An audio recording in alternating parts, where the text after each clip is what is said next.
حدیث نمبر 1012 حضرت عائشہ رضی اللہ تعالی عنہا سے مروی ہے، فرماتی ہیں رسول اکرم صلی اللہ علیہ وسلم نماز کا آغاز تکبیر سے کرتے اور قرت الحمدللہ رب العالمین سے شروع کرتے۔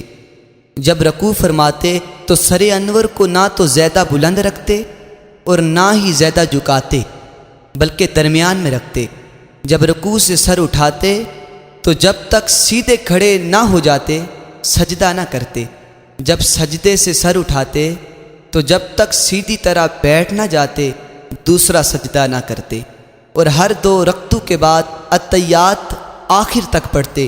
آپ بائیں پاؤں کو بچھاتے اور دائیں پاؤں کو کھڑا کرتے، اور آپ نے شیطان کی طرح بیٹھنے اور درندوں کی طرح کلائیاں بچھانے سے منع فرمایا، اور نماز کا اختتام سلام کے ساتھ کرتے۔